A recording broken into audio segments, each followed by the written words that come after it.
మేషరాశి వారికి ఈ వారం ఆర్థిక పరంగా అన్ని విధాలుగా బాగుంటుంది. వృత్తి ఉద్యోగాలలో కూడా మంచి మార్పు చోటు చేసుకుంటుంది. అయితే ఈ రాశి వారికి మార్చి 29వ తేదీ నుండి ఏలినాటి శని ప్రారంభం కాబోతుంది కాబట్టి ముందుగా శనికి తైలాభిషేకాలు, అఘోర పాశుపత హోమం చేయించడం చెప్పదగిన విషయం. అలాగే సంతానపరంగా కూడా కొంత దిగులు అనేది ఏర్పడుతుంది.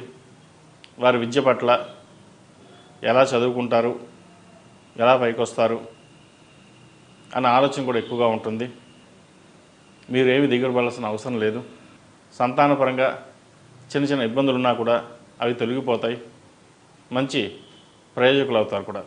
వ్యాపార పరంగా మీరు తీసుకునే కొత్త నిర్ణయాలు ఏవైతే ఉన్నాయో ఈ వారం అమలు చేస్తారు. వ్యాపార పరంగా ఈ వారం బాగుందని చెప్పవచ్చు. అయితే ఉద్యోగంలో చిన్న చిన్న మార్పులు చోటు చేసుకునే అవకాశం ఉంది. ఉన్న ఉద్యోగం బదిలీ కానీ లేదా ఉద్యోగంలో తీసేసే పరిస్థితి కానీ గోచరిస్తోంది. ఉద్యోగపరంగా కొన్ని జాగ్రత్తలు తీసుకోవాలి. కోపాన్ని నియంత్రించుకోవాలి. ఎవరు ఎన్ని చెప్పినా ఒక ధోరణిలో కాకుండా నలుగురితో పాటు కలిసి వెళ్ళడం చెప్పదగిన విషయం. అలాగే ఏలినాటి శని ప్రారంభం అవుతున్నప్పుడు, వ్యయంలో రాహు ఉన్నప్పుడు కొన్ని నిర్ణయాలు అనేవి తప్పుడుగా తీసుకునే అవకాశాలు కూడా లేకపోలేదు. కాబట్టి ఏ నిర్ణయాలైనా సరే 1-4 సార్లు ఆలోచించి ముందుకు వెళ్ళండి. అలాగే ఏకాదశంలో శని, శుక్రులు ఉన్నారు.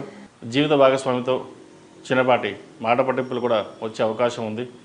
కాబట్టి వాటి విషయంలో జాగ్రత్త వహించి ముందుకు వెళ్ళడం చెప్పదగినది. జీవిత భాగస్వామి సలహాలు, సూచనలు తీసుకుని ముందుకెళ్ళినట్లయితే మంచి ఫలితాలు సంప్రాప్తిస్తాయి. విద్యార్థులకు కాలం అనుకూలంగా ఉంది. విదేశీ వ్యవహారాలకు సంబంధించి అనుకూలిస్తాయి. ఏదైనా విదేశీ వ్యవహారాల కోసం ప్రయత్నిస్తున్న వారు కూడా ఈ వారం అనుకూలంగా ఉందని చెప్పచ్చు. విదేశీ విద్యకు సంబంధించి అన్ని విధాలుగా అనుకూలంగా ఉంది. విదేశాల్లో ఉన్నవారికి ఉద్యోగ ప్రయత్నాలు చేతి దాకా వచ్చి చేజారిపోయే అవకాశం గోచరిస్తుంది. అయితే దిగులు పడాల్సిన అవసరం లేదు. ప్రయత్నం చేయండి, మంచి ఫలితం లభిస్తుంది. ఈ రాశిలో జన్మించిన స్త్రీలకు వృత్తిపరంగా, వ్యాపారపరంగా అన్ని విధాలుగా బాగుంటుంది. అయితే ఆరోగ్యపరంగా మోకాలు నొప్పులు, పాదాల నొప్పులు, తలకు సంబంధించినవి ఇబ్బంది పెడతాయి. జాగ్రత్త వహించాలి. ఇంటా బయట పేరు ప్రఖ్యాతలు ఇబ్బంది ఉండదు. మంచి గుర్తింపు లభిస్తుంది. జీవిత భాగస్వామితో స్వల్ప విభేదాలు ఉండే అవకాశం ఉంది. వాటిలో జాగ్రత్త వహించండి. బంధుమిత్రులతో కలిసి ఆనందంగా గడుపుతారు. విహారయాత్రలు చేసే అవకాశం కనిపిస్తోంది. దైవ దర్శనాలు చేసుకుంటారు. ఈ ఏలినాటి శని ప్రభావం చిన్న చిన్న మానసిక ఆందోళనకు గురి చేస్తుంది. కాబట్టి వాటి విషయంలో జాగ్రత్త ఉండి ప్రత్యామ్నాయంగా ముందుగానే పరిహారాలు చేసుకున్నట్లయితే మంచి ఫలితాలు సంప్రాప్తిస్తాయి. వివాహం కాని వారికి వివాహ ప్రయత్నాలు కొంచెం నిదానంగా జరిగినా మంచి సంబంధం కుదురుతుంది. విదేశాల్లో ఉన్నవారికి ఉద్యోగపరంగా, విద్యపరంగా ఎటువంటి ఆటంకాలు లేకుండా ఉంటాయి. అలాగే బంధువులతో కలిసి విహారయాత్రలు చేయడానికి మంచి సమయం అని కూడా చెప్పవచ్చు.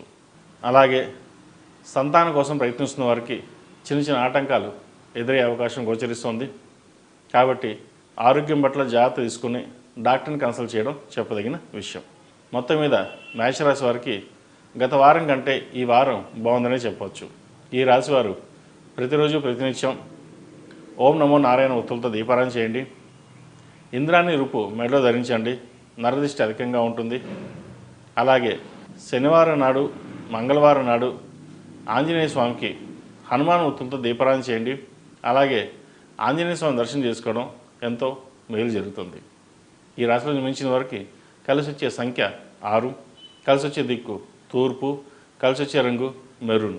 తదుపరి